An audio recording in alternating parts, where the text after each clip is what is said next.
పెట్టే వాళ్ళని ఎవరినైనా సరే అభిమానించాలి, ఆరాధించమని చెప్పను కానీ ప్రేమించాలా, గౌరవించాలా. గౌరవించకపోయినా పర్లా, ద్వేషించక్కర్లేదు.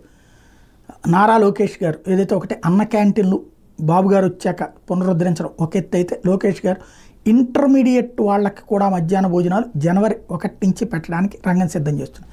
దాంతోపాటుగా మధ్యాహ్న భోజనంలో మెనూని మార్చేశారు. సంక్రాంతి తర్వాతన జోన్ 1 వాళ్ళకి సోమవారం పూట్ల అన్నం ఆకుకూరతో పప్పు ఉడికించిన గుడ్డు చిక్కి, జోన్ 2 వాళ్ళకి అన్నం ఆకుకూరతో పప్పు గుడ్డు ఫ్రై చిక్కి, మంగళవారం అన్నం గుడ్డు కూర పప్పు రసం రాగిజావ,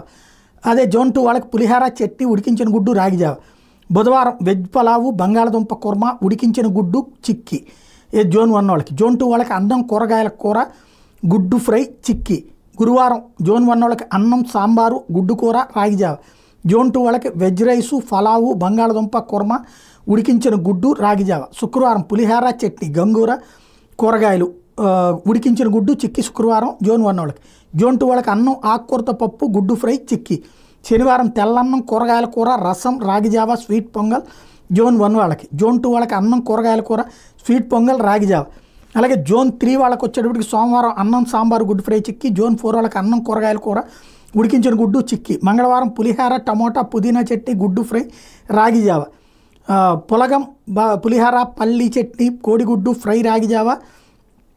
కోడిగుడ్డు ఫ్రై రాగిజావ జోన్ 4 వాళ్ళకి, బుధవారం అన్నం 4 కూరగాయలతో కూర గుడ్డు ఫ్రై చిక్కి జోన్ 3 వాళ్ళకి, జోన్ 4 వాళ్ళకి అన్నం సాంబారు ఉడికించిన గుడ్డు చిక్కి, గురువారం వెజిటేబుల్ రైసు ఫలావు బంగాళదుంప కుర్మా ఉడికించిన గుడ్డు రాగిజావ జోన్ 3 వాళ్ళకి, జోన్ 4 వాళ్ళకి వెజిటేబుల్ రైసు గుడ్డు కూర రాగిజావ, శుక్రవారం అన్నం గుడ్డు కూర చిక్కి జోన్ 3 వాళ్ళకి,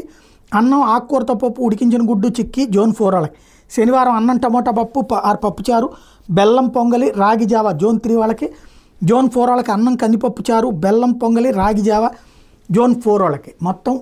ఆ తినదగినటువంటి విధంగా ఏ రోజుకు ఆ రోజు మెనూ మారుస్తూ చక్కటి ఆలోచన చేశారు. కాకపోతే క్వాలిటీతో అవి అందించేటటువంటి వ్యవస్థల్ని ఏర్పాటు చేస్తే సరిపోతుంది.